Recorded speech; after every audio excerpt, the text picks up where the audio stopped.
So are you having a hard time swallowing? And are things getting stuck? Well, in this video today, we'll explain exactly what that is, what are some of the causes for this, what are treatments, and at the very end of the video, I'll let you know, is this something bad or worrisome? Guys, let's talk about poop.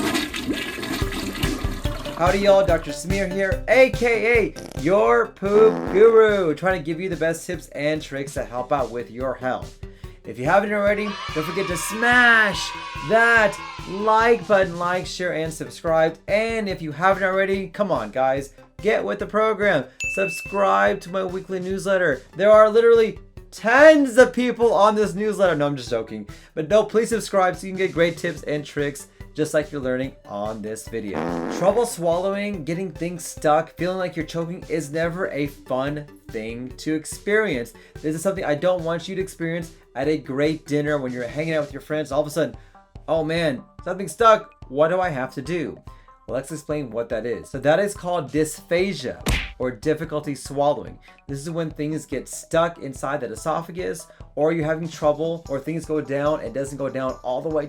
You just feel it right there. So there are a lot of different reasons why people have trouble swallowing. In essence, there's two main causes I want you to think about. Number one is that there could be a narrowing in that esophagus. Now, that narrowing can be due to a lot of different reasons. Chronic acid reflux, even if you don't feel acid reflux, that could be a reason why things are getting stuck. Number two, there could be a stricture or narrowing in that esophagus. So if there's a stricture there, nothing's going to get through, it gets stuck, and that's why things are not progressing through. For some people, there could be a pocket where your esophagus is at called a diverticulum. This is a small little pocket that can catch food and make it feel like food is not going down. You can also have severe inflammation from actual acid reflux, where it actually causes inflammation inside that esophagus to the point where things just don't work anymore. And then lastly, the worst thing that we always wonder about is that this could be a sign of cancer in the esophagus. Esophageal cancer is unfortunately one of the more common cancers that we are seeing, and we're seeing this as a consequence of more and more acid reflux being in our population. And that's reason number one. Reason number two is that maybe the esophagus muscles are not working. Now, typically people who have this problem have issues with both solids and liquid. So it could be both things. So for example, water may get stuck, or maybe juice gets stuck. And this is typically a muscle problem. So here's how your esophagus works. Whenever you swallow, you contract down the esophagus to push the food or water down until it gets to the lower esophageal sphincter, which opens up like an elevator and food goes down into your stomach. But there's some people in which the esophagus doesn't contract at all, or it contracts crazy like a spasm, or it contracts out of coordination, nothing works correctly. And these are reasons why people can have trouble swallowing. And like I mentioned before, most people complain about swallowing to both liquids and solids. So once we kind of figure out what is going on, what exactly do we have to do? So there are a couple different tests that we would recommend for us to see what's going on. So one simple test is called a barium swallow. This is basically where you swallow some barium and we see exactly what is going on. We can see if there's a narrowing in that esophagus. We can sometimes see the contraction pattern in the esophagus. We can see if there's a stricture or a mass that's there.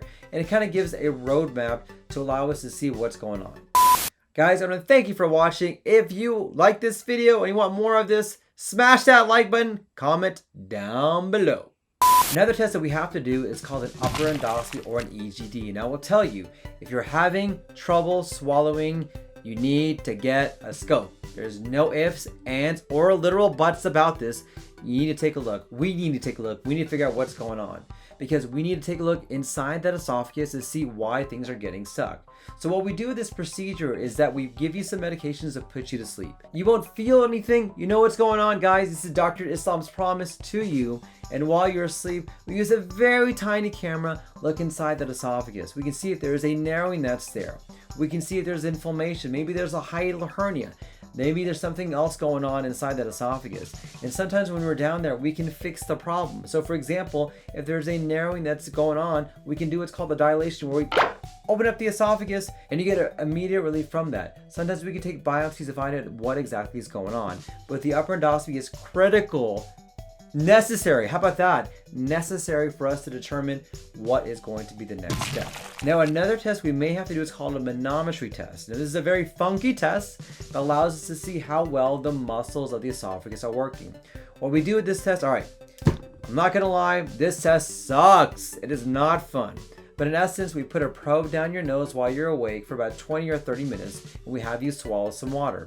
And with that, we can see how well the esophagus contracts. We can see if it contracts normally, we can see if it contracts not at all, or maybe it goes crazy and it spasms out. But that manometry test allows us to see, A, what is the cause for the muscles going on and off. Number 2, what type of reason are you having issues with the muscles? And number 3, what treatments we can do to get that taken care of for you. So now that we did all the testing, how do we fix the problem? Well, first off, we can give you medications. If you have acid reflux, we can either give you medications, change your diet, change your lifestyle, do a whole combination of things to hopefully get to the root cause of what's going on, especially if we think acid reflux is a cause. We can also do a dilation where we go down the esophagus and maybe stretch it out, open it up to give you more relief to hopefully help out with some of the symptoms that are having. We can also give you medications to relax the esophagus, just kind of chill out, man, not worry about things. Yes, we have medications that we can actually use to help relax the esophagus. Sometimes we'll inject Botox. Yes, that Botox that we use for all the wrinkles and crow's eyes and all that stuff. We can do the exact same thing in the esophagus. It makes your esophagus look beautiful. And for some people, we actually may have to cut some of the muscles in the esophagus to allow it to open up better. But the route for treatment is based on what we talk about whenever we see you, what we hear from you, the upper endoscopy findings, sometimes the manometry findings, sometimes the barium findings as well. We use these tests to allow us to determine what are going to be the options for you. Now, I briefly mentioned this, but keep in mind, if you are having trouble swallowing, that is not normal. I need to stress this. It is never normal for food to get stuck. It is never normal for liquids to get stuck. It is never normal for things that feel like they're getting caught up, then you vomit it out. That is not normal, and that needs to get investigated. Don't ignore it. Don't tell anybody. Don't go to the restroom and start vomiting all that stuff up. Come see one of us. We can fix it, diagnose it, and get you taken care of. I can tell you the worst cases I have seen is somebody who's had this issue for such a long time. They ignored it, didn't tell anyone else, eventually got to the point where things got stuck all the time, and we went down, we saw something we couldn't fix, or we saw a big old cancer that could not be treated. Guys, don't let this be you. I don't mean to scare you, but I want you to know this is what we consider a warning sign when it comes to the esophagus. Don't ignore this. This is a check engine light that your body is telling you, hey, something's going on. Come see one of us. We can fix it and get you taken care of. But these are the reasons why things may be getting stuck. But my question today for you guys, what questions do you have about dysphagia or trouble swallowing? Comment down below. I'd love to hear what you guys have to say. But thank you for watching. Don't forget to smash that like button. Yes. Like, share, and subscribe. Do all that jazz. And if you haven't already, don't forget to subscribe to my weekly newsletter where you can get great tips and tricks just like this one. Guys, and thank you for watching. Hope you guys have a happy and healthy day. Take care, everyone. Bye, everyone. Bye.